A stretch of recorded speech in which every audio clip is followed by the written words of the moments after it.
sweet this sound that saves a wretch like me,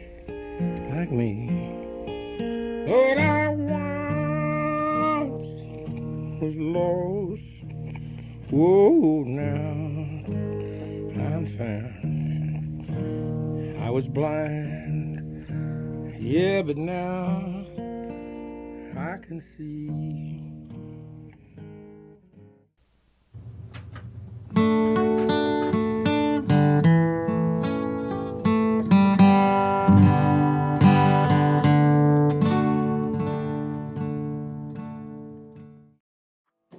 Shake glad hands with you.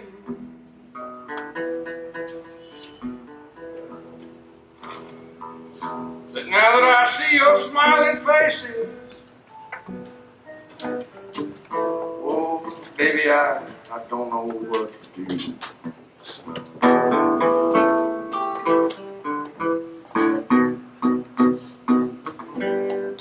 You're ever out in West Texas, honey? Stop by Abilene.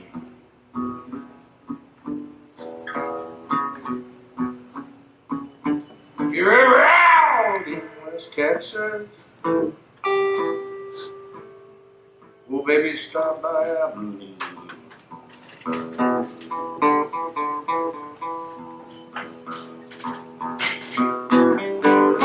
They got some pretty women there, boy. And the meanest women that you have ever seen. Oh, they'll shoot you down, man. Hey,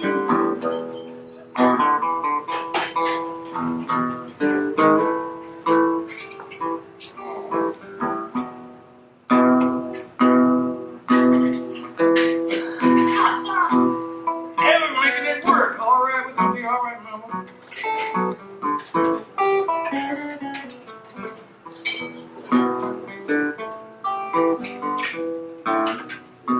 Yeah, I come all the way from Texas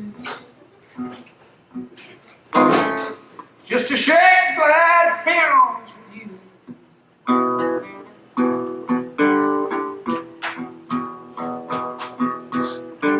All the way from Texas just to shake glad hands with you. Almost. And now that I see your smiling face, oh, Lord, old Kell don't know what to do.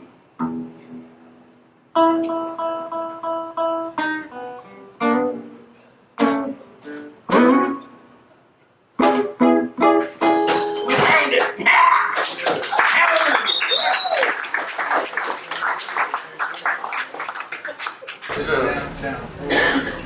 I wrote this song a long time ago and I was in a bar down here on 16th and Mission. Actually, that's where I wrote most of my songs. And I went over and sang it for my friend Grover Lewis, who is gone now. He was one of us too. Whatever we are, I had no idea. But he was one of us. And he said, Kell, ain't you proud? I said, yeah, sometimes, not too often. Let's see. Tell them what I was. Tell them what I did. Somebody might care sometimes. Don't you hear me, kid? I was riding high, and then I went on a skid. Tell them what I was, tell them who I was, and tell them what I did. I met a man down on Skid Row, anywhere.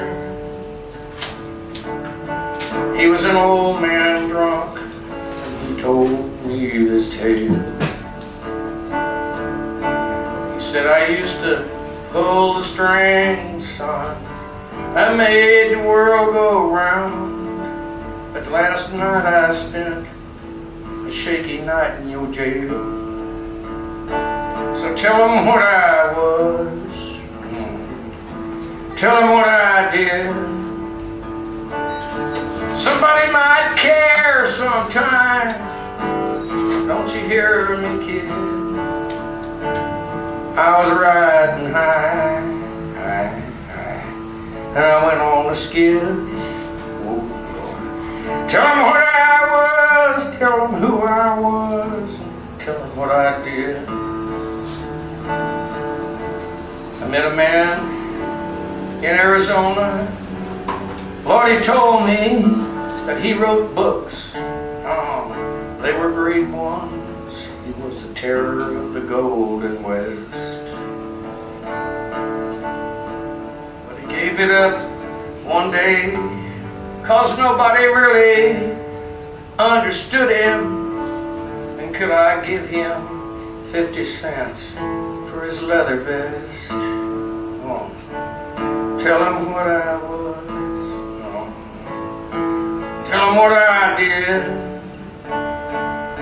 Somebody might care sometime, don't you hear me, kid? I was riding high, I went on the skids. Tell them what I was, tell them who I was. Lord, tell them what I did. Oh, tell them what I did.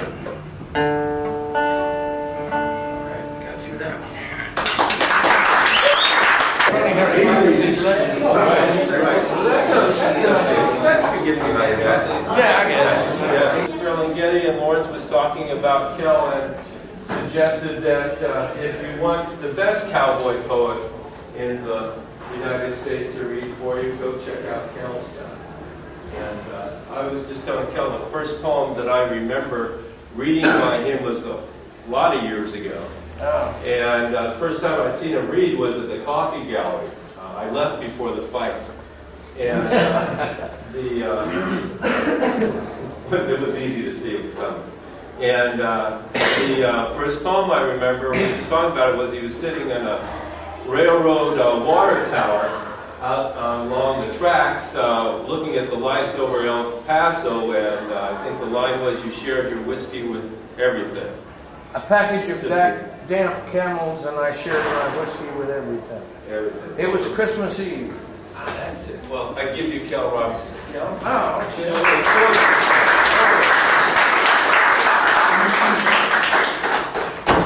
It's really weird because I can't even see, but we're all right. It's been 20 years since I've been to San Francisco. Anyway, this is about my friend Frank Olvine. He was a peyote boy. We did a lot of peyote together. We rode the river together. He was one of my best friends.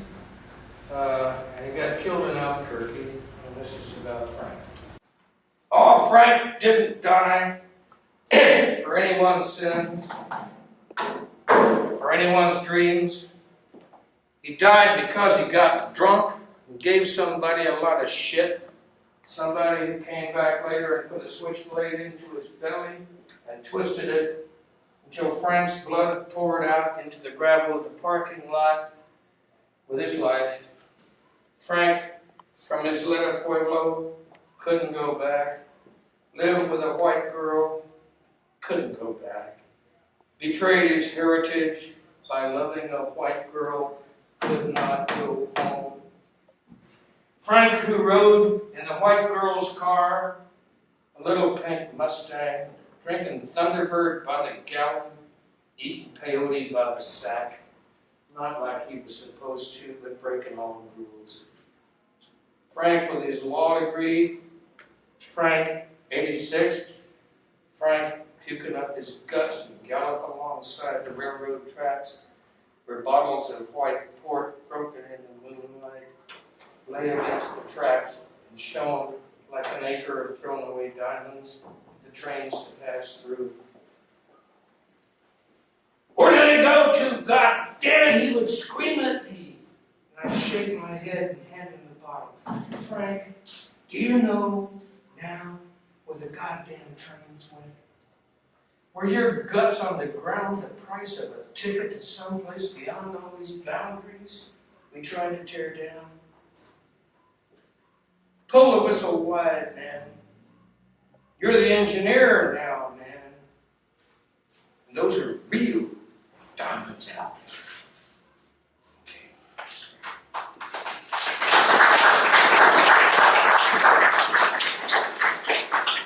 Frank was one of the, I don't know, one of the best men I ever knew. This is for Teresa. I got to talk a little bit about Teresa, if I may. Teresa, when I lived in El Paso, had another one of my incredibly beautiful ex-wives left me. And I was just getting drunk on the street every day, something I don't do anymore. Teresa she worked in a bar called the Green Lantern Bar, which was about a block from Juarez on El Paso Street. And I'll just read about her. She was sort of an angel. This morning, Teresa sleeps in the doorway of the plasma center.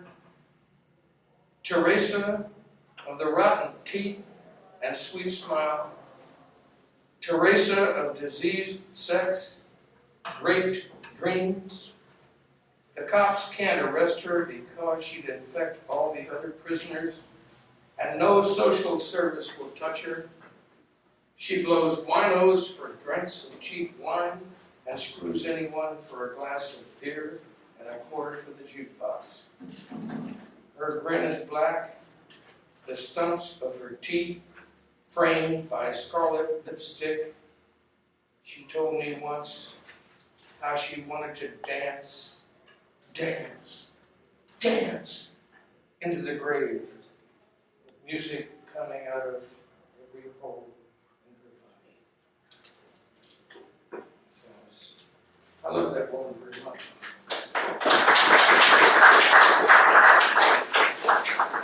We buried her in a cardboard coffin.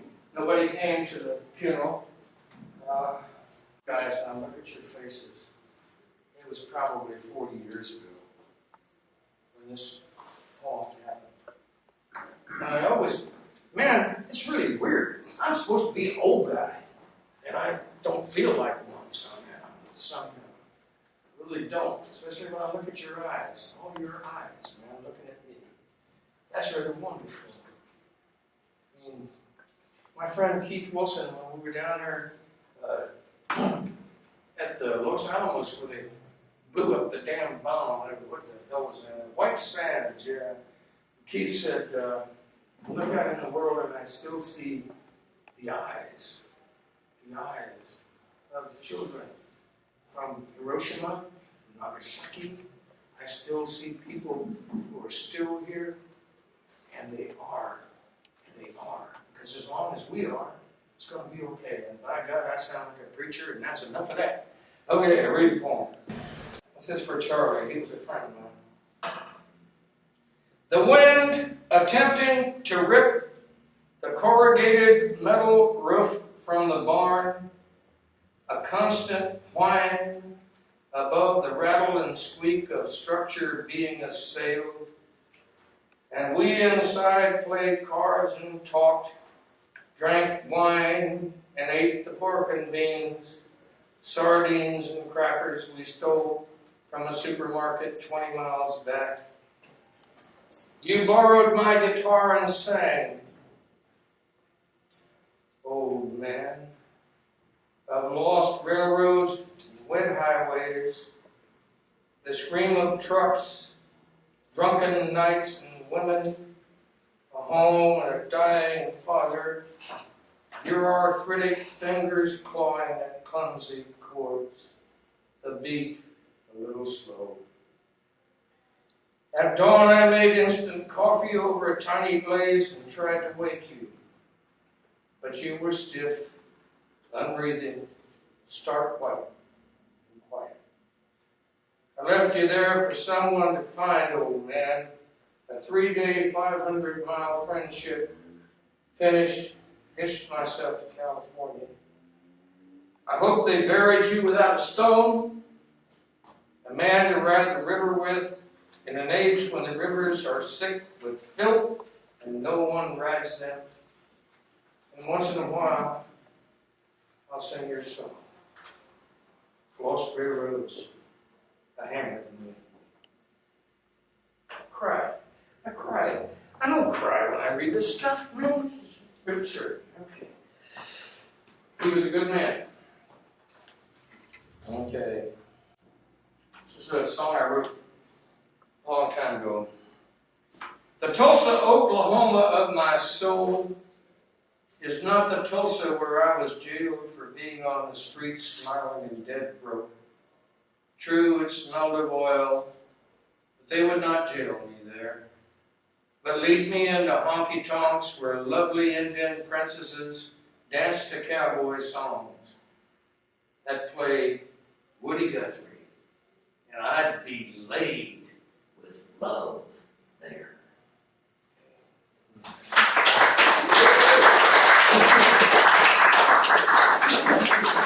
My favorite Yeats poems is somehow the intellect of man is forced to choose perfection of the life or of the art, and if it choose the second must refuse the heavenly mansion raging in the dark.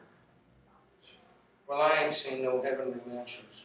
So we'll just have to see. This is a poem that Kendall really likes, and I'm reading this for Kendall. Friend over there, Kendall the cook. One of Kendall's favorite poems. It's called "Of Thee I Would Possibly Sing." Coughing up phlegm from too many cigarettes, and a night filled with vapid plays that simply tell us that we are nothing more than, at best, greedy imbeciles who look for light in an icebox filled with artificial cheeses and meats and a chance to be on television. We've killed the moon and killed ourselves for a flag full of stars that don't even wink when the dark comes down.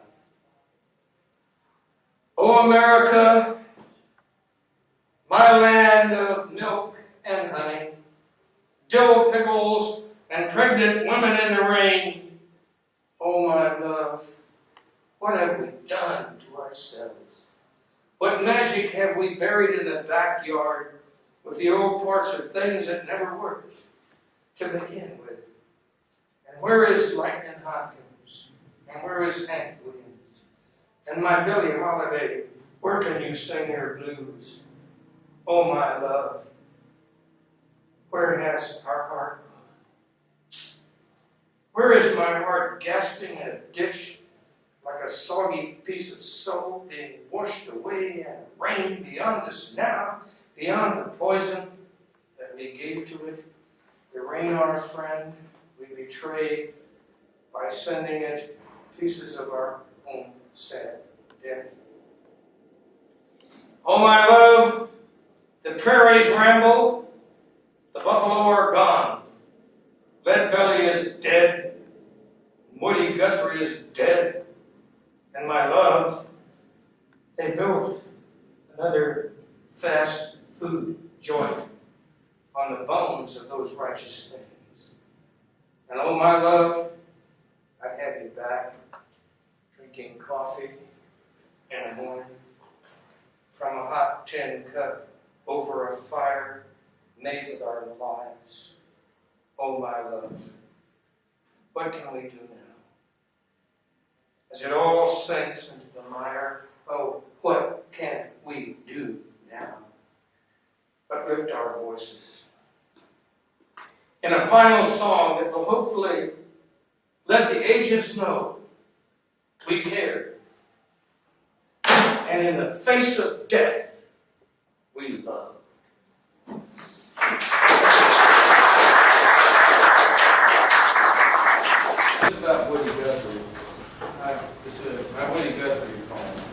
waters of California, your people, my people, Charlie Arthur Floyd people, your voice, a dry spell on the plains, a rusty nail, a creaky windmill, songs with hard words, dry throats, working man's hands, right down on the ground, walking on grandma's grave, and a scorn for laws to make money from music, that music which came out of the hard times of people.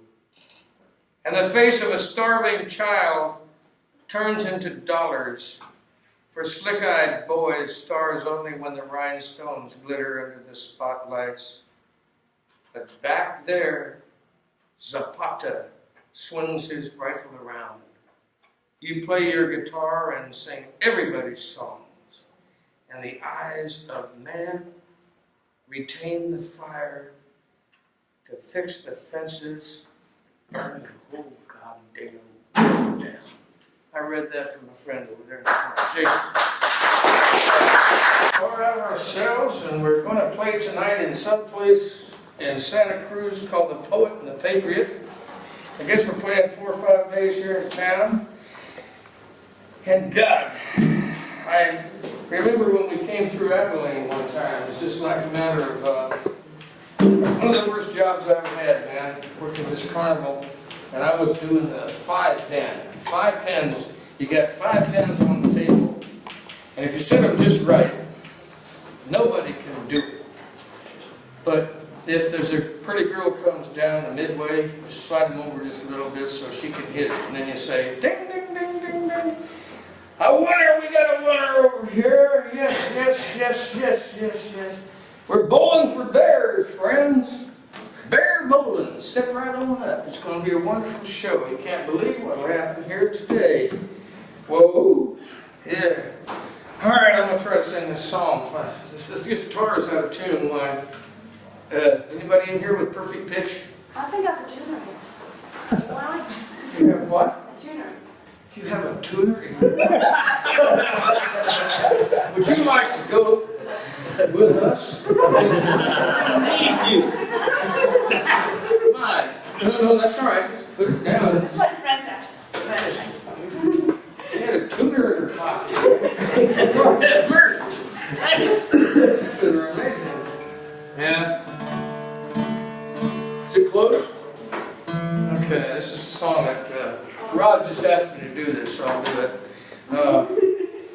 When I ran away from home, which I've done all my life, I went to Texas with a very beautiful woman, and of course she broke my heart and threw me in a creek, and that was okay. Anyway, I called my ex-wife who lived here in San Francisco. She still does. I'm afraid to see her. She may have a gun. But I called her up collect and I said, I wrote this song for you, sweetheart. And she accepted the call and cried on the other end of the phone. So I kind of figured that's almost worthwhile. So I know. Well, what the hell you want to do one time? Alright. Madonna on the billboard, Lord. She ain't got no child. Out on Highway 40, where the wind is howling wild. Her eyes are kind of peeling, face is a faded flame. You can see her crying every time it starts to rain. There's a Madonna on a soapbox, got a baby in her arms. She said the soap inside it won't do baby any harm. She's the queen of porny movies, Lord. She's a star in her own right. And You can see her making love on any given night. At Madonna out on that billboard road, she ain't got a child. She's out on Highway 40 where the wind is howling wild. Her eyes are kind of peeling and her face, Lord, it's faded plain. And you can see her crying every time it starts to rain. Here comes the ethnic part. Whoa.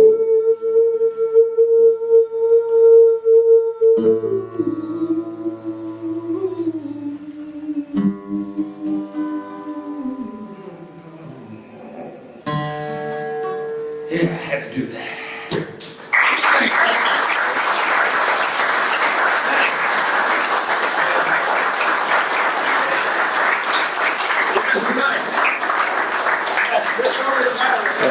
Kell, what attracted you to Farrell? His sense of time, sense of timing, was like the same thing that turned me on to Lightning Sam Hopkins. Sense of time. Time. Those spaces in between the words. Like magenta here. Once up in Gilpin County, Colorado, when a long blue afternoon was standing on end like a tombstone sinking into the Rocky Mountains, I found myself in a town where no one was, and I noticed an empty woman lying unburied on a pile of mining machinery over a graveyard. She was a dressmaker's dummy called Magenta. I named her that because all of a sudden the peaks turned pink and lavender and purple, and all the falling houses in the town began to smell of rats and pennyroyal. That's why. Because when I first read this, it was like when I first read Shelley. I went insane. And Yeats. The first time I heard Hank Williams, man. My mama took me to see Hank Williams, man. I said, man, the only time I saw Hank Williams, man, was at the Louisiana Hayride.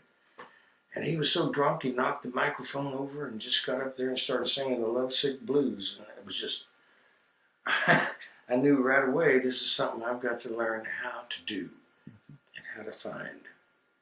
Did you say earlier you met Farrell? Yeah, I met Farrell. Mm-hmm. Yeah, I went to his house. I guess Kerouac years ago went up there too. He had a model train up in the attic that went around and around, and we went up there and played with his train. And he was a friend of Carl Sandburg's. He About the same age?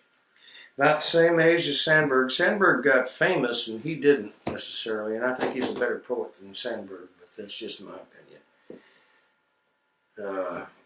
And he played ukulele with Carl Sandburg. There's a picture. That's actually, I thought about that.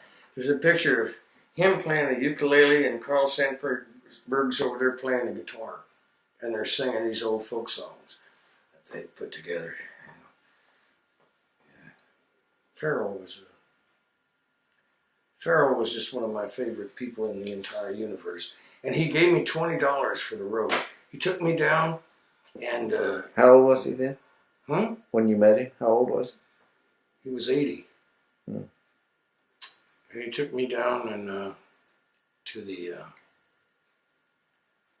this place, and he said, "I want to buy you lunch, boy." Because he used to have a newspaper, Farrell did. The Rocky Mountain Herald. And he took me down there and he introduced me to a chick. And he said, "This is one of Grant Dalton's granddaughters." I said, "Dalton? Dalton boys?" He said, "Yeah, she's one of them." And she was a meter maid. Really? Yeah. And he bought me steak and big breakfast and dinner and all sorts of stuff. We just had a whole day together. And when I left town to go to New York City And Keith Wilson had given me those blue, electric blue cowboy boots. I had electric blue cowboy boots, man. I was a midnight cowboy, man, going to New York. And Farrell was just such a gracious gentleman. And yeah. And he gave me $20 and he said, spend it on the girls, boy. That's what life's all about. Spend it on the girls, boy. Give me $20, man. Put me on a Greyhound bus going up nowhere. You lived that way ever since, huh? Yeah. What's your favorite poem of his? Nocturne at Noon. The one you read earlier. Yeah. Yeah, Farrell. Of course, there's nothing in here that's not good. I guess The Long Dimension. How's that? I can read that. The lava cools, the blue ice comes and goes, the forests rise and wander, the boys spin wooden tops, the finches sing, but never a maple cries to be young again, nor sediment of river turns to stone. With lamentations, it should be otherwise. Our garden-like and without prejudice elaborates the teeming earth around us. Dead lambs, dead serpents, dared arbutus petals, the frames of children, earth house silently, the frames of father warriors silently, never a whisper, it should be otherwise. For these are words, and words a long dimension, beyond the flaking of the linen lips and pour bitumen tongues that leave untouched the mortuary spices and the meats. It's very strange. Yellow without name falls from a tree. A beast will go to sleep and seem to dream the scentings of a twitch of history. But ours a longer loneliness to measure, for a man is neither a maple nor a panther. He can desire a woman, he can desire an island, he can make words for woman and for island. His tongue can lose the count of stolen cattle, remembering the taste of river mint. His woman walks alone beside the ocean, feeling her substant hollowness is changing, speaking to poplars burning into winter, syllables they cannot understand. Yeah, I love Tom Hornspiel. He's a good one, man. He wrote a lot better than I ever will. Maybe one of these days I'll get that good. Whoa, man. Yankee Dog. It's pretty good stuff. Damn good stuff. Okay. I am the horseman you noticed across the prairie. I am what made you say, how beautiful to ride away into the blueness. Yet I have buckled one hole instead of another in the throat latch of the bridle of a horse, as if one hole in the strap were a doom or a sunrise. And I have charged and overcharged until they gasp with love and cry to stop those rangers and slowed them to the lift of a coffin hinge. Nothing you name is alien to these pressures. The wars, the manifestos, distributions, the old transgressions of the grass across the lovers and the skulls of lovers. Nothing. I scuffed them down the prongs of a rabbit brush, all silvering the wind, all yellow gone. The glance I give, the twisting of a hoof, and the penny crest is as old as a glance a man can give the earth, who has seen more a morning into a battle or an evening coming home, a long salamander or little bighorn, for who has changed the nature of a sunflower? By what apportionment of blood, what whispering above the poised spear to split the breast? Here in the loneliness of cottonwoods, oh, I have overthrown the world with you. I propped your bleeding head. The last flag passes. What is the meaning of sagebrush now? What is the policy of counselors? Now if the crotch of a tree outgrows a boy, and if an old man stares at a falling leaf at sundown. I love this guy, man. Great. He's one of the greatest poets I ever read, and he's as good as Yeats. And it's hard to be as good as Yeats. You know. Good poem, man. Good. Corn grew where the corn was spilled, in the wreck where Casey Jones was killed. Scrub oak grows in sassafras, around the shady stone ye pass, to show where Stonewall Jackson fell that Saturday at Chancellorsville. And soapweed bayonets are steeled across the Custer battlefield. But where you die, the sky is black, a little while with crackling flack. The ocean closes very still. Above your skull we held our will. Oh, swing away, white gull, white gull. Oh, evening star, be beautiful. I just love that. And this is something starting over. I'm going to read that one, okay? Can I read another one? Sure. Okay, this is a good one. You don't see buffalo skulls very much anymore on the Chugwater buttes or down the Cheyenne plains. And when you roll at twilight over a draw with ages in your heart and hills in your eyes, you can get about as much from a Model T stripped and forgotten in a sage arroyo as you can from asking the Blue Peaks over and over, will something old come back tonight? Will something send something back to tell me what I want? I do not know how long forever is, but today is going to be long, long ago. There will be flint to find in chariot wheels, and silver saxophones the angels played. So I ask myself if I can still remember how a myth began this morning, and how the people seemed hardly to know that something was starting over.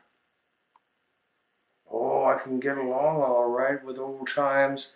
I've seen them sifting the ages in Nebraska, on Signal Butte at the head of Kiowa Creek.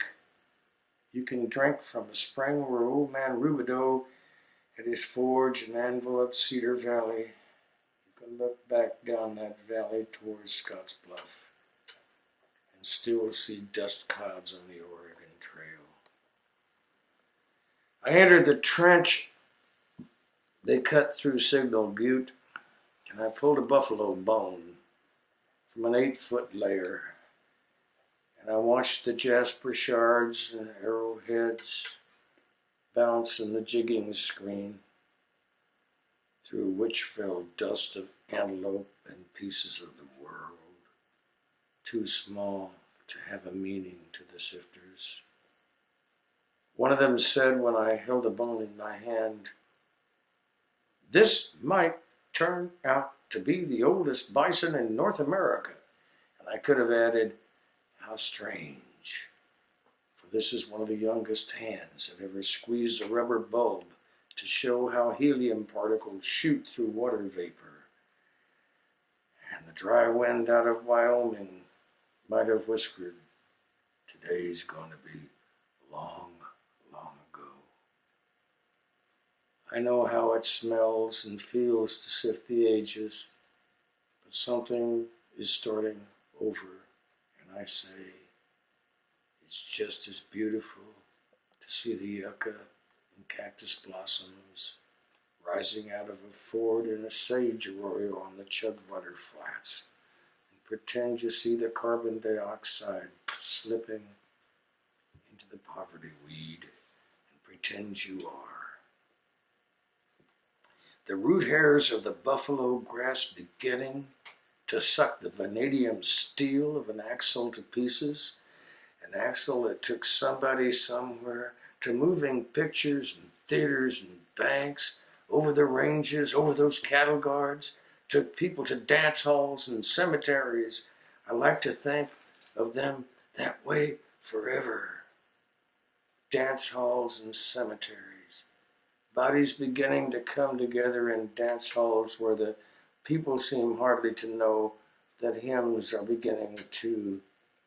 Then bodies separating and going alone into the tilting uphill cemeteries under the mesas, under the rimrock shadows. I can look at an axle in a sage arroyo and hear them whispering, those backseat lovers, the old myth makers, something starting over. Yeah, I love that poem. Just good poem. For sure. Another one. Here in America, nothing is long ago. George Washington was never in Oregon. He never saw a flathead woman flop her breast across her shoulder to a child. He never saw the stranded cedar bark blow from her salmon thighs like a weaver's drums. But it wasn't long.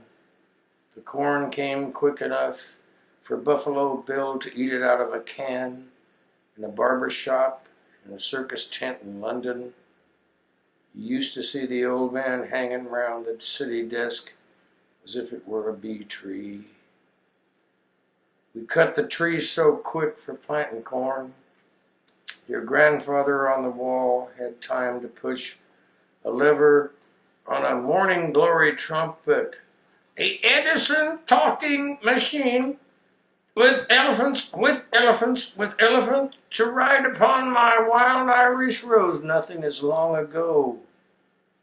When you hear a saw, it cuts so quick, the centuries of pitch, the season wraps and rings around a tree. The trunk will scream in two before your eyes, before your lips can move enough to say, is it the whine of a soggy witch in Boston? Is it a cut slave shrieking like a bobcat? Is it a woman splitting in Missouri to give a man-child to the Rocky Mountains? This guy breaks me up, man. I've loved this guy for so many years. Finding that book was just one of the best parts of this trip to Texas was finding this book. God, I love that man. Maybe we'll send McMurtry a copy of this tape. Yeah, maybe you should. Okay. This is called Folks Song. Hard-hearted Barbary Allen continues to spit on her sick love. She'll go home later, die of a broken heart. Birds will scream at her. Neon lights flash off the face of the guitar. The hand shadow over it like some dark bird. Calloused fingers fumbling down these hard streets, singing of Willie who always murders his sweetheart. Railroads, boxcars in heaven, train wrecks, water tanks. Men need song. Don't tell me no man can't sing the blues. Pieces of Hawkshaw Hawkins guitar from the plane wreck on display in the Country Music Hall of Fame. Django losing his fingers in a trailer house filled with burning artificial flowers. Barbary Allen in her coffin, red rose and briar, in a love knot, blood dripping from the last chord. You didn't say who that was by. Oh, my name is Kell Robertson. I wrote that poem. That's mine. A hearse called Desperation. And I like old Eddie's song too. It's all gone by so fast and I ain't been able to do nothing about it, son. Hell, my dreams was just too slow and got run down early. So I sit here and count the bricks in that old building. Sometimes have enough change for a little jug of Sweet Lucy and a pack of smokes. I used to have that old rocking chair, belonged to my sister up in Fresno, until the day she died. Anyhow, I used to sit in it and rock and smoke and drink and listen to music. But when they broke in and stole my radio and my $2, they broke it to pieces. I guess it must have made them mad or something. Yeah. Good point. How'd you happen to write that? Did you know this old guy? I knew old Eddie. Eddie was my friend. Did that happen to him? Yes, he did indeed. Whole thing's true. Everything in here happened at least once, sometimes twice. The passionate coyote rolled in the dust to kill his fleas.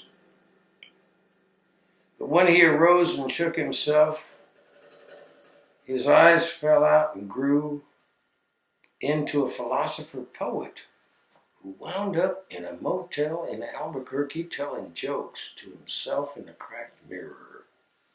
Checkout time is 1 p.m., they shouted and broke down the door. But all they found there was a dead coyote, glistening as if it had run for a long way for a long time. I write pretty good. I like the way I write, man. Give a shit. Okay. The Gunfighter. This is my Gunfighter poem, man. Dangerous poem, buddy. The gunfighter seeking death is always ready for yours, mine, even his, even though he doesn't consider that much of a possibility. His gun is loaded always, strapped in place, just so he can get it and fire it. He never aims, he points. As easy as sitting down or taking a leak behind the tavern. If he is a saint, he's a deaf one. If he's a god, he's blind.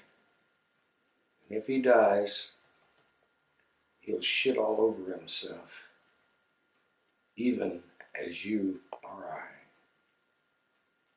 But while he lives, he's clean. Clean. Yeah, okay. Looks like Kell Robertson, man. You probably like those poems almost as well as the guy who wrote them. Mm-hmm. You do indeed. All right. Billy the Kid again. Okay, Pretty Boy Floyd poem? Yes, sir. We've got to find a page. Ooh. This is absurd. I'm a real tired old man, man. Shouldn't make a guy like me work like this. Ken Maynard's in there, too. Mm-hmm. I also like the ruins of the territorial prison. Territorial prison, yeah, blues. Merlene's in here too. Mm-hmm. That's one of my favorite poems. God, this guy really writes well. I know all these poems. This motherfucker is pretty good. Okay, Pretty Boy Floyd. Pretty Boy Floyd. There it is. Zap. 67. All right. I should know. I've read it enough times. You just knocked us out of prime time with that, but that's okay. What do I do now? No. Oh, I'm sorry. No. We don't. Okay. I'm not. I will no longer use obscenity while my friend is taping me at the table, since he still has the lens cap on there, probably, and can't see me anyway. Well, and I've run out of film too. Yeah. Have you? No. Okay. Pretty Boy Floyd, with a bang, broke the laws and the banks. They called him Chalk because he was part Choctaw. When he drove into town, the people cheered. They knew he was going to burn a mortgage and take the money away from the bankers. They wouldn't turn him in for the reward, though they were starving. Old Chalk was all right, they'd say. Ain't seen him, they'd mutter. But the law got him down. Shot him down in a cornfield, not because he was a criminal, but because he wasn't organized. And he was laying there, full of bullets, and the cops asked him, "Are you Pretty Boy Floyd?" And he said, "My name is Charlie Arthur Floyd," and died like it was important to him. Pretty Boy Floyd. Answer the cries of birds, okay. Back over all that country, those faces, lives which were quick and slower than what comparison I could make here, in the remembered image of all those branches, to trunk, to roots, into earth. Deep, say, the circle rolls endlessly, and all the various touching points are lives. It is in the feel of freshly cleaved granite, our newly plowed ground, to sink a spade and turn the earth, exposing that richness to the sun.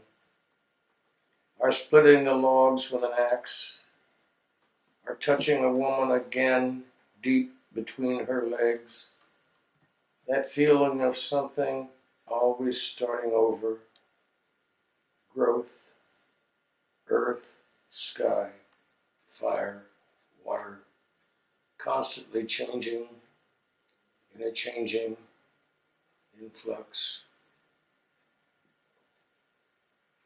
Decomposition, recomposition, perpetual living and dying, all wrapped up into, say the word, existence.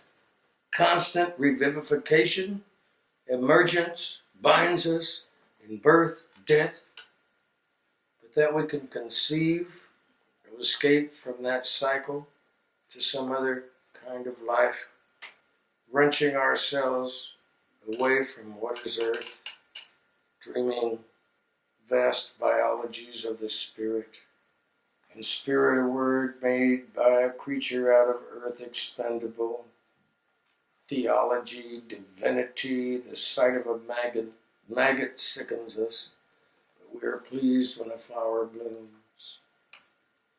Stood in a Kansas prairie, wind everywhere, and no escape, stood there, making decisions I thought affected the gods. There in the brightness of Kansas sun, unrelenting but afraid, filled with spirits I took from the graves of the dead of America and the lands beyond America, back in the darker regions where it all began, and again pushed forth into this land we know, this mood ephemeral we call America and the United States of America. stood in a Kansas prairie, cursing outward signs. The enumeration of everything who work at escaping death with deeds and garish markers, cursing backward glances that become stares, and the stares obsessions. Obsessions of those blinded by what they wanted to see, who made the same mistakes and called them the lessons of history.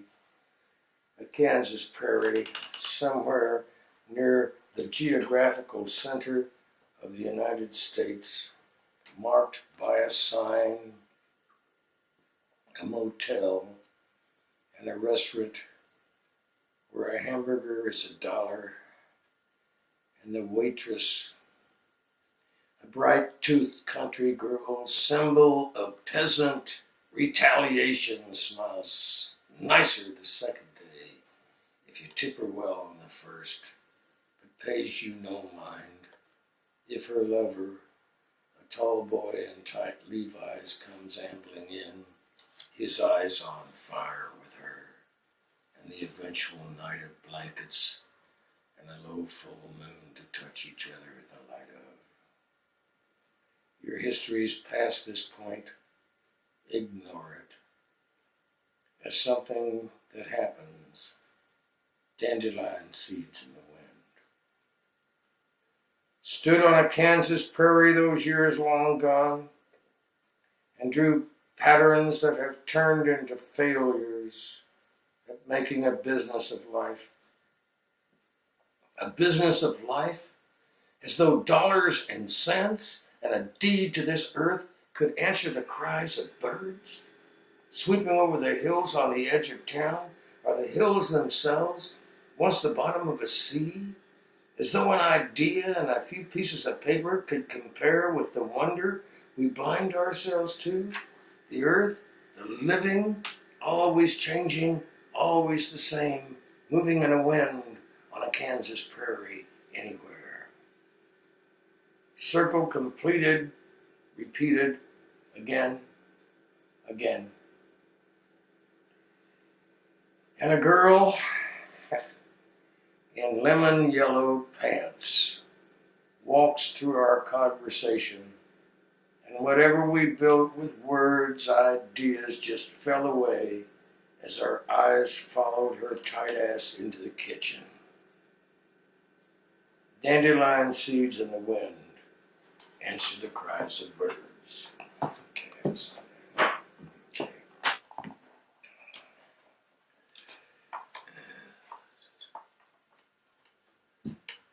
Oh, Lord.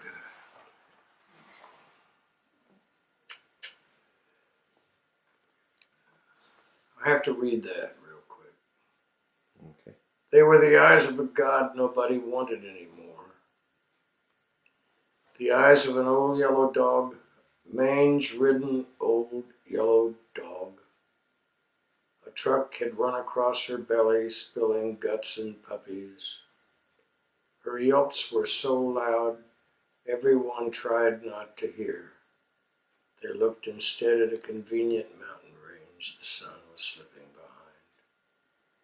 I killed her with one quick kick in the head.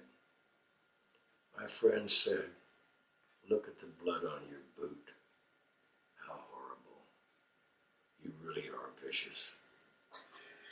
But none of them looked into the eyes of that old yellow dog. And that's true, they didn't. Sunset scavengers.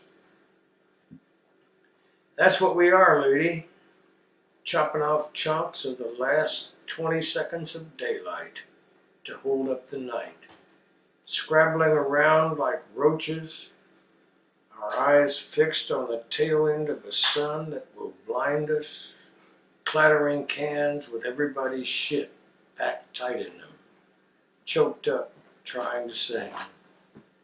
Listen, lady, the odds are against it rising tomorrow.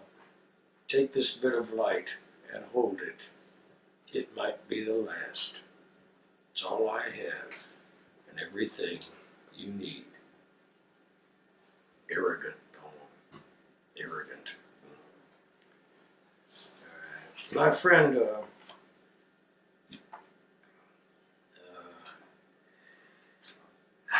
friend Argos says that this is the best poem since The Wasteland. But he does. Argos says it's the best poem written since 1940. And he's crazy, but that's all right. It's a pretty good poem. Well, that $20 was well spent, Cal. I think so. A Horse Called Desperation. No, to Argos to say that. No, he said it on Uh, his own. I didn't have to ask him to do that. no, When I first read this poem for him, he just went, whoa. It's a reader. It's kind of self-pitying piece of shit, but it's all right. I was just joking about Argos because I think I agree with Argos. It's a great poem. A righteous man regardeth the life of his beast. Proverbs 12:10. Get up, Kell. Get up. Okay.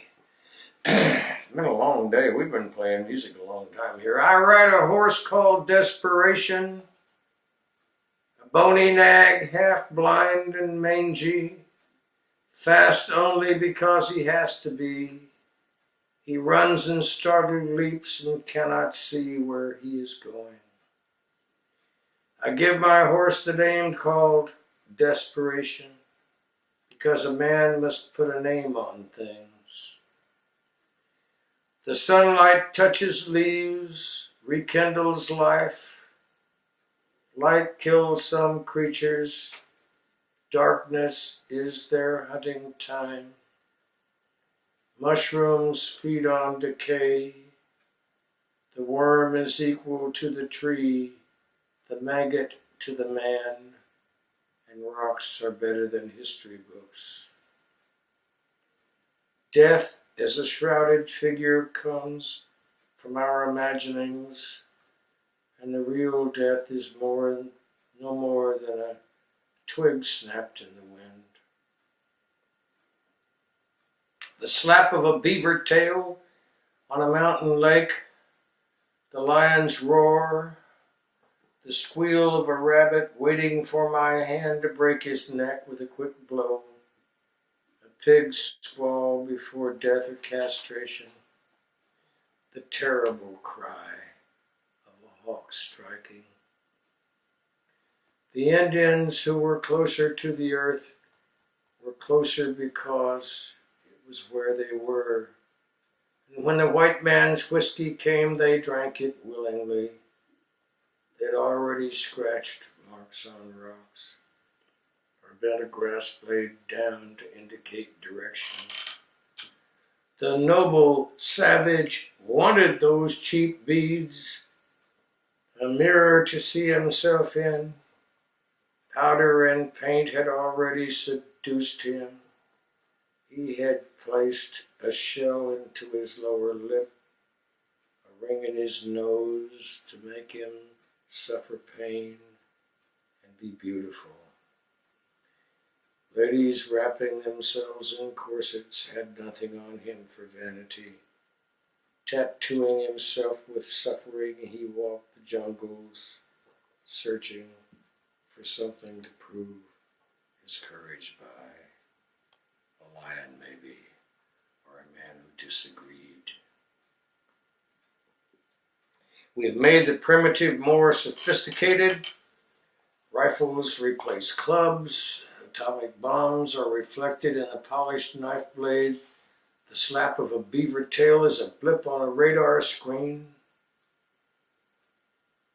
This horse, again in cunning, called Desperation, sags against the wall, out of breath, but ready for a burst of speed over the edge of the abyss.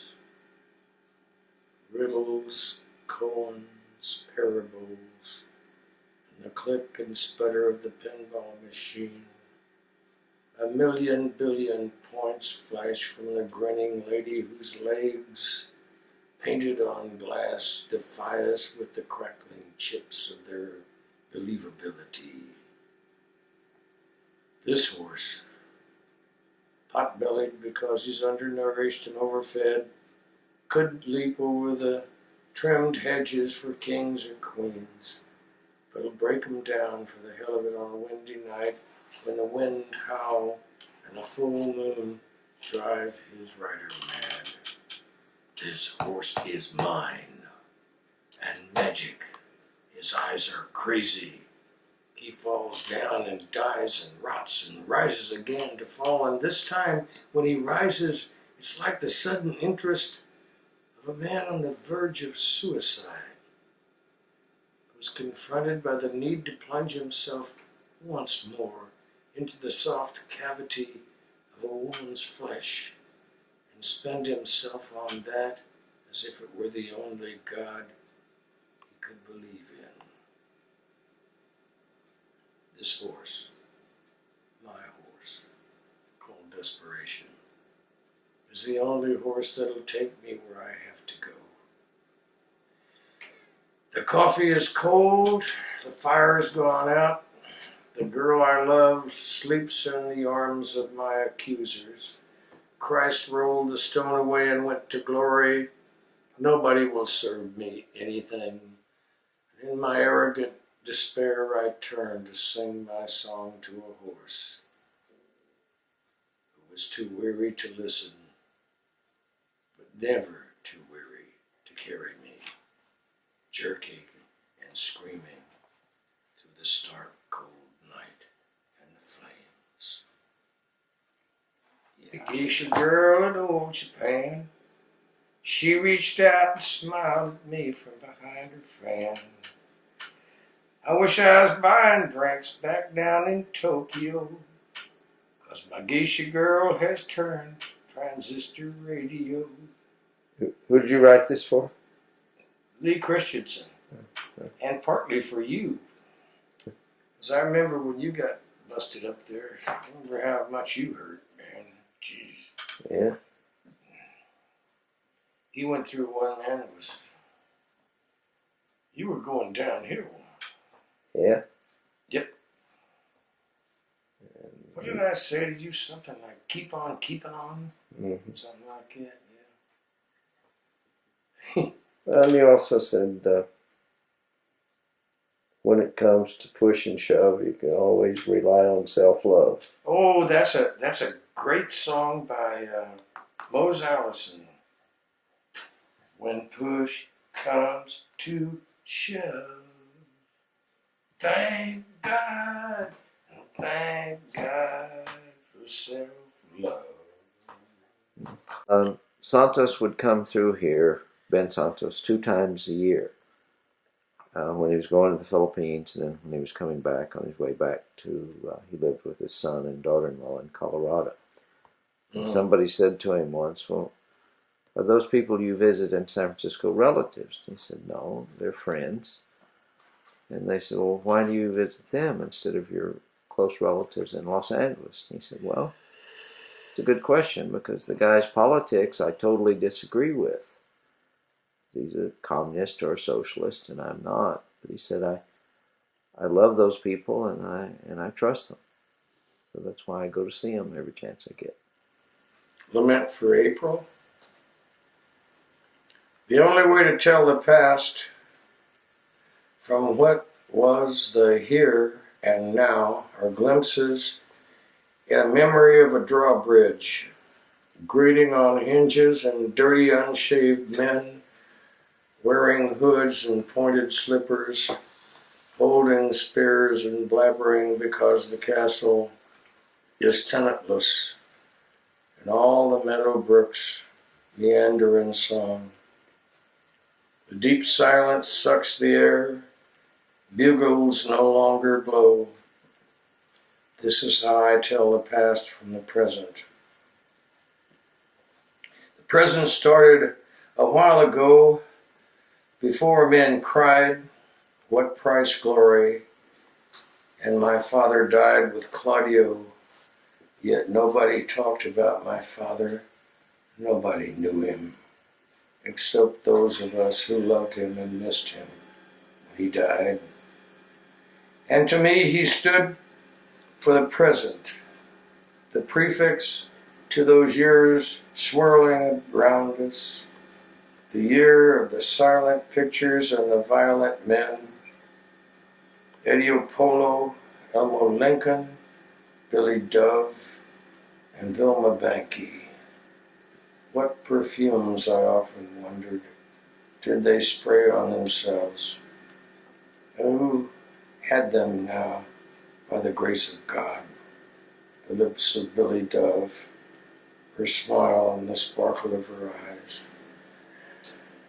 Who now owns the voice of Toy Toy?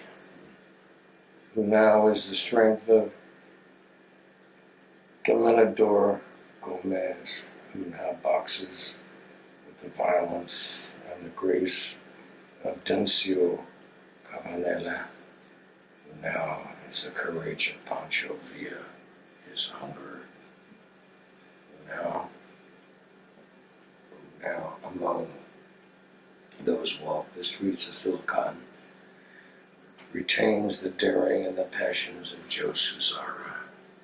The last time I saw him, he was blind and punch-drunk and begging, his battered lips twisted in entreaty, and a sort of smile that said, I can no longer see, but I have had my time. And what times were those?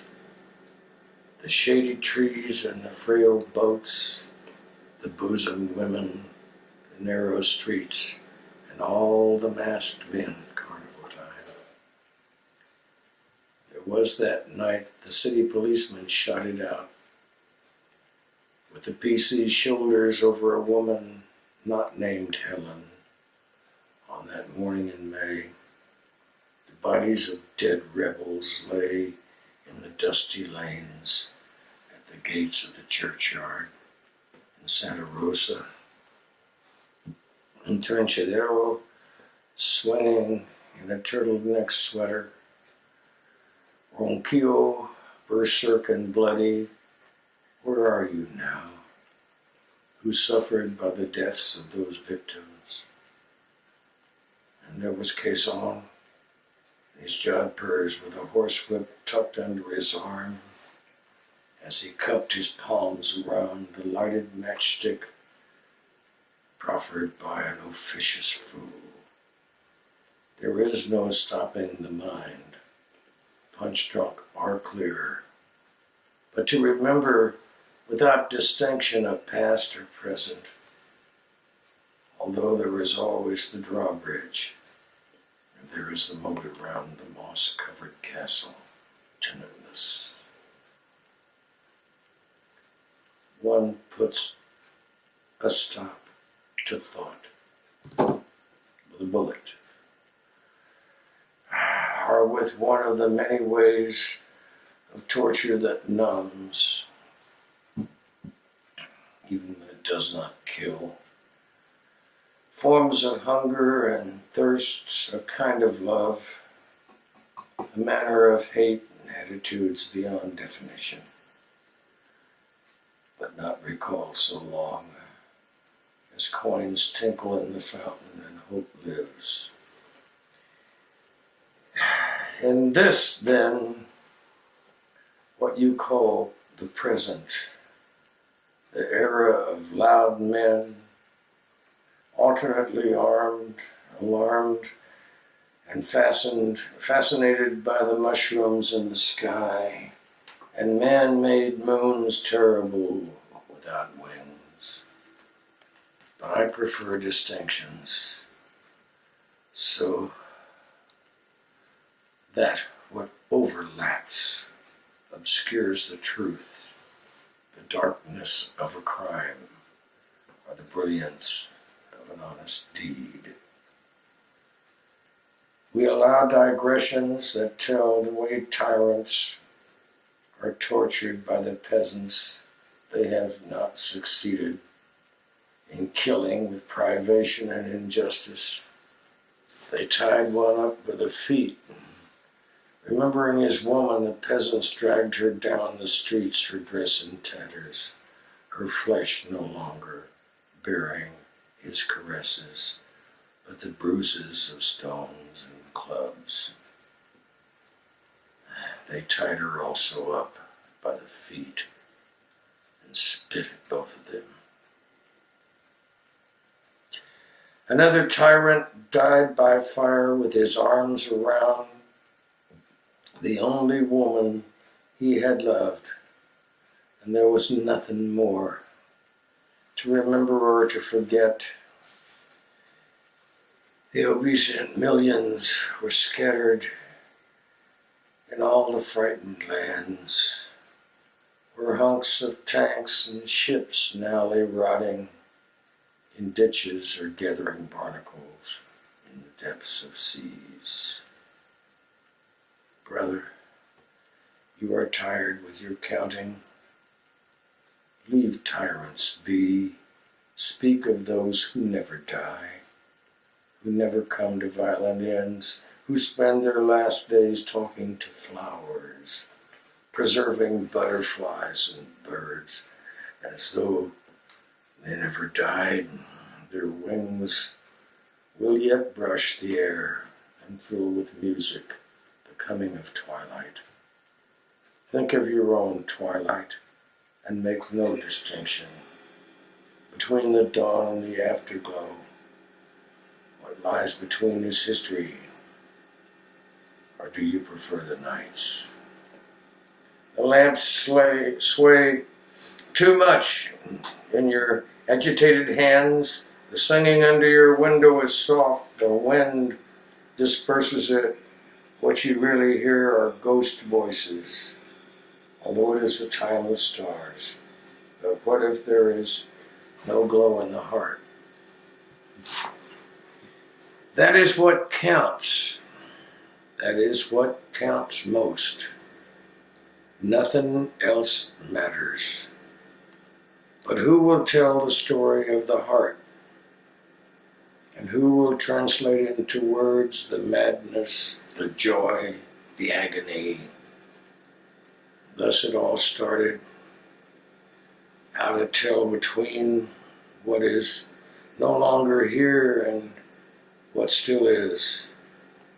And the drawbridge and the moat have become a dividing line between eras, between one age that is dead and another that will soon die.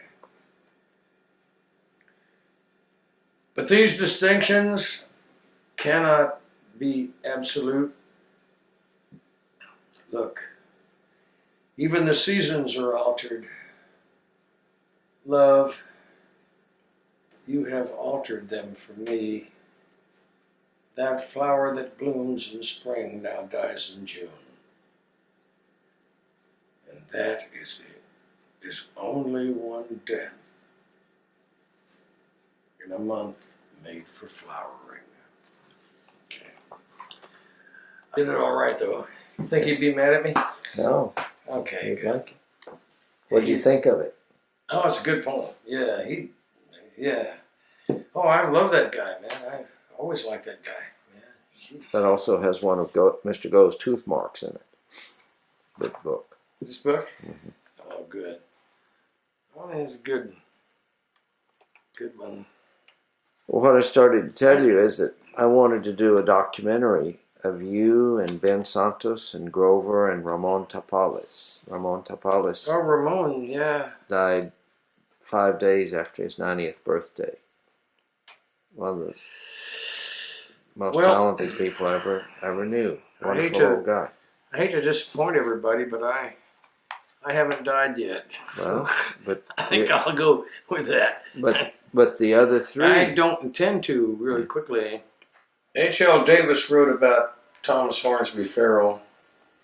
The responsibility of a mature and genuine poet is to take nothing for granted, neither in the world around him nor in himself, which is why genuine poetry continues to be important and scarce. All right. This poem is called Nocturne at Noon, 1605. Thomas Hornsby Farrell. Walk quietly, coyote. The practical people are coming now. Into the juniper, into the sage arroyos, where the smoke is sweeter than anywhere, and the mud is ready for building the city of Santa Fe. While the Puritans over in England are getting ready to whisper, "There is a way, and we will build a ship." People in motion are looking at the sage and seeing where the yellow goes in August, and all the violet sage and silver sage along the Rio Grande. Not that they need the yellow on a fairing, but knowing where it is and what hills are behind it, as gulls know where an ochre billow beats on something that is rock. Coyote, on the silver road of Spain, stalk in the noon.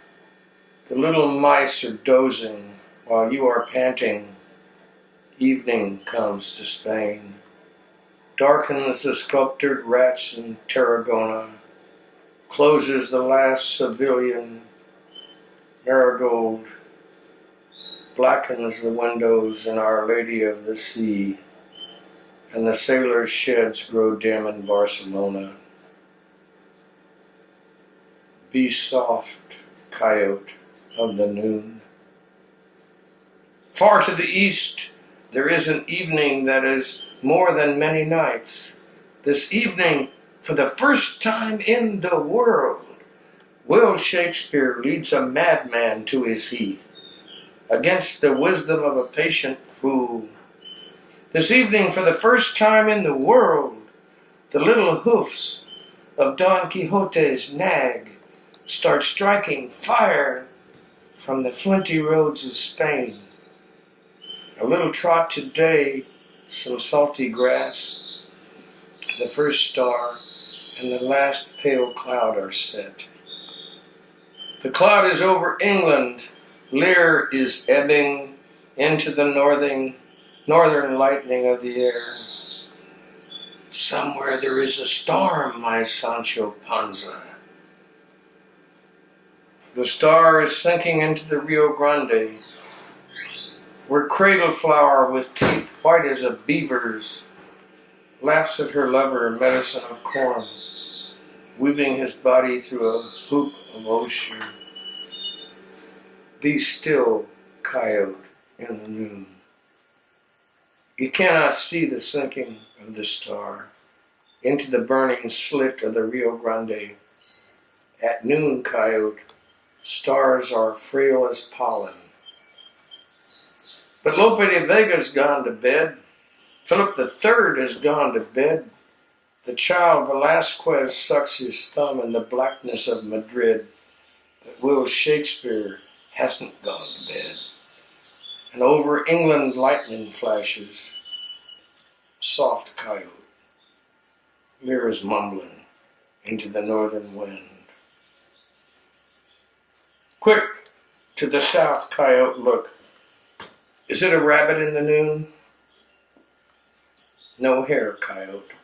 Those are ears of a mule that comes up the deep arroyo. Ears in the grass on the edge of the mesa. Comes up the head. It's the head of a mule. Oh, soft coyote in the noon. Oñate comes up the deep arroyos. Rides up the silver road of Spain. One day Oñate's over the edge now. Stare, coyote, at Oñate. Have you seen a peacock plume before? Or a spur as heavy as two young turkeys? Still, coyote, see his face? For the mud is ready for building now, the palace of Santa Fe. See the faces red and black behind him? The practical people are coming now. The mother of Christ rides up the mud. There's another friar on the left. They're up on the silver sage again. They see where the yellow is again. The mud is ready for making walls. Where the smoke is sweeter than anywhere. Be still, coyote, in the noon. The practical people are coming now. Sorry, this makes me cry every day. It's a good poem, man. Mm-hmm. It's one of the best poems I've ever read in my life. Must be a good poem if it makes you cry. It makes me cry. Anybody else, I guess. Hey, Woody, talked to some people last night. They talked money and fortune and their names in the big neon lights. And that night went on and on and on and on. It just rode on along. But hey, Woody, hey, you tell you're going to. Nobody sang me a song. Shit, Rod. I'm a transient. Only on this, we're all transients. That's right. This is not my home. I'm just a passerby. Mm-hmm. Well, now, you've got a lot of projects going at the moment. Yes, I do. What's the most important one for you? It's writing about the things I've been through. It's not a memoir exactly. I know you don't like that term. You think it sounds pretentious. It's not that. It's just I don't. Yeah, it's just I've been places and I've done things, and remembering them and saying them to people. Some of the most amazing experiences I've been through. Mm-hmm. And where I'm at now. I mean, what the hell? Man, this is heaven to an old guy who spent most of his lifetime in Skid Row bars. This is like, this is heaven. Yeah, without when question. I'm really working, I get to go out there and feed the chickens every morning. I get to see the cats in the garden. And I've got Argus over there. He's one of my best friends in the entire damn universe. One of the smartest guys you've ever met. He is one of them. Mm-hmm. Kendall described him as the most amazing man he's ever met. Of course, Kendall does tend to praise his friends sometimes. He said that about me, too. Yeah. Well, you're a pretty amazing fellow, Kel. Yeah, even your faults are amazing. But,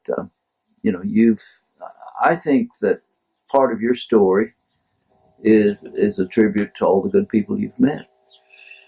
Well, what it is that an affirmation, if I may say so, and I'll say that, of the indomitable human spirit.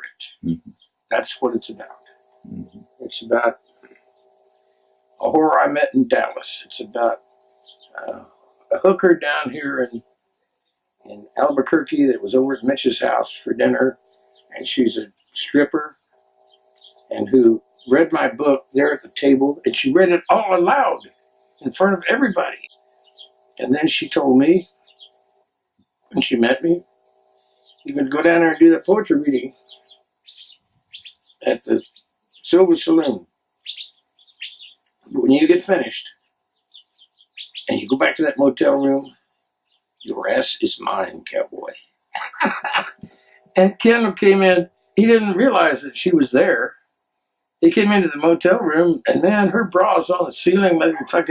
We're jumping all over each other, all over the bed. And Kendall just looked and he said, "Oh, fuck."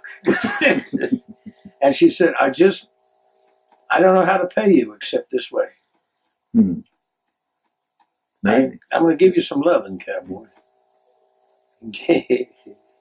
That's That's the indomitable human spirit. Simply because she read the book, loved everything in it, and said, this is about people I know. That's the payment you get. And that's when you find the indomitable human spirit. I have seen people who you wouldn't think could do a damn thing. They're just ordinary working people like everybody else, but I've seen them get up and stand up for what's right in the world. Mm. And they get together and they beg, God, you can't do that to us anymore. We're not going to tolerate that. It is the indomitable human spirit, which is what I try to write about. As Sandberg called them, the people, yes, the people, the wandering, blundering people, the two-faced gargoyle. The Tsar has 10,000 men and 10,000 cannon. Nothing can happen to the Tsar. And yet the Tsar faces a firing squad in Siberia, the cold wishes of Siberia. Nothing can happen to the Tsar. Except the people, yes. The blundering, wandering, two-faced gargoyle that is the people, yes. Well, now that's where I believe in. Yeah. That makes sense? Yeah. Old Sandberg had it right. Yep. Because I'm talking about the indomitable human spirit. You'd be surprised where it comes from. The meanest old bastard in the world can turn into a saint over in a minute. You know, they can do some sweet thing that just breaks your heart in two and makes you realize that the human race is not just a bunch of fucking rapacious barbarian pigs like they seem to be. There's something deep in here in the hearts of all of us that sing. And if I didn't believe that, Rod, I would go and put a pistol in my mouth and pull the trigger. But I do believe in the human race.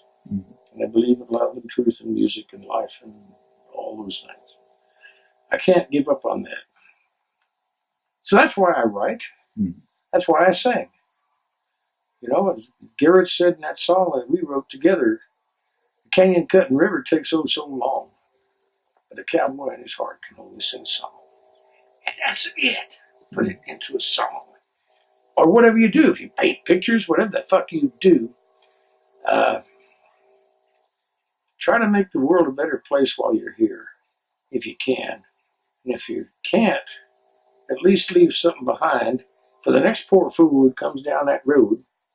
I mean, you know, if it wasn't for Ludwig von Beethoven, if it wasn't for Van Gogh, if it wasn't, or Van Gogh, as the intellectuals would tell you, if it wasn't for all those people producing all this wonderful stuff, I wouldn't be here. If it wasn't for innocent Vincent Millay writing a sonnet one day, sitting that sweet little 17-year-old ass down and writing Renaissance, I wouldn't be here. Because they all gave me that. They gave me love and music and made me realize that life is a hell of a lot more important than pork and beans. Mm-hmm. Whatever. It really is. Mm. So the thing that saved me from being just a fucking hood all my life was that. When I first saw Hank Williams, my mother took me to see Hank Williams. I saw him twice, actually. And he went over and he came out drunk, knocked the microphone over, leaned into the microphone, and just blew us away with, I'm so lonesome I could cry. First time that I read Percy Bysshe Shelley's the lines written in Dejection Near Naples. Mm-hmm. And the first time that I read Keats and Ode on a Grecian Urn. Mm-hmm. And the first time I read Zane Grey, for that matter, and Shakespeare. Mm-hmm. Shall I compare thee to a summer's day, thou art more lovely and more temperate. Mm-hmm. I just knew right then, and the first time I heard a Beethoven symphony, I figured, oh, Jesus Christ, look what he did. How the hell can one man sit down and write something like that? And like Van Gogh, when he painted sunflowers or the peasant potato eater thing or the cafe at night, those things still exist. Mm-hmm. Hitler is long dead. All all those things that happened back there that were evil, Maximilian for that matter, they're dead. Mhm. They left a very bad mark on the world. But I hear a Beethoven symphony, or I hear Mozart, or I hear Hank Williams sing, and they're not dead. I can go in there and push a button on it. I'm not a big technology freak, but I can press a button on that machine and hear Beethoven's Fifth Symphony. Clear through, loud, man. Out here in this da-da-da-dum, tabernacle. you know, Yeah. it's just not going to hear Hank Williams sing. And I can hear Charlie Parker play. I can hear John Coltrane. I can hear that blue train coming through my mind every day. That blue train, man. Ah, man. You can't. They gave the world a gift that all of the tyrants and all of the bad guys in the world can't give them. Or take away. And I'm just proud to be a little tiny part of that. And that's why I write. That's why I think. I don't compliment you too many times, Kell, but you know that I love and respect you. But I think your understanding of these things that you just expressed is great. Crazy? Great. Oh, it's crazy too. Maybe. Last night, the only thing I can think of last night, you remember Floyd Tillman? A lot of people don't remember Floyd Tillman. I was sitting at the table out there, and I was trying to get that song in my head. And he sang with that syrupy voice. Mm-hmm. I love you so much, it hurts me. Oh, yeah. Darling, that's why I'm so blue. And I couldn't get it out of my head last night. I was out there singing that song over and over to myself, trying to figure out the rest of the verses to it. But Floyd Tillman was one of those. I love you so much, it hurts me. I think that's why I learned to do that stuff with my voice, because I wasn't never a great singer. But to put that stuff in my voice, I learned that from George Jones, Lefty Frizzell, and Hank Williams. That mess around in there. Mm-hmm. And it sounds like you're doing something artsy. And it also brings the song right out to people. You got to sing with heart, or you ain't going to make it at all. Mm-hmm. To this day, I can't do old shit. I get to that verse where he's going to shoot the dog. Yeah. And I break into tears. I can't, you know, and the old shit with his head on my knee, and I just couldn't do it. Mm-hmm. And I've been in that position. You have too. Mm-hmm. The hardest thing in the world is to put an animal down. Yeah. I went with Frank. Frank had a horse up there that broke his leg, and put it in a horse trailer. And we took him way up in the desert there and put him down. It was just too hard. It was just, Frank had that Winchester. He says, you know, Kell, can you? And I said, oh, shit. And I did. And we just stood there and hugged each other for a little while. I said, God damn. He said, yeah, but he's out here where the buzzards will get him, the coyotes will get him, the sky will take him away. We took him. A lot better than going to a glue factory, Kell. Damn right. It was good that you could do it rather than him have to. Well, we rode along together, and I didn't want to do it either. Neither one of us wanted to do that. And it was almost like a coin toss. One of us had to do it. It was an ugly thing, but it's not really ugly if you do it right. I mean, it's just, like you were telling me about old Grover. If you put the gun behind the ear one time, there's no suffering, there's no nothing. It's just one time. Boom, dead. Mm-hmm. That's the way to go, man. Yeah. Or in your sleep. Or in your sleep. Or on top of a beautiful woman. Well, I don't know about that. I'd like to finish before I paid my dues, and here I am.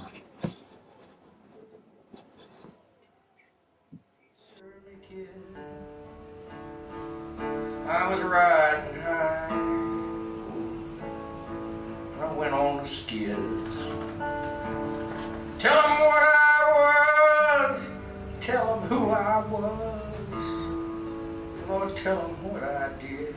Oh,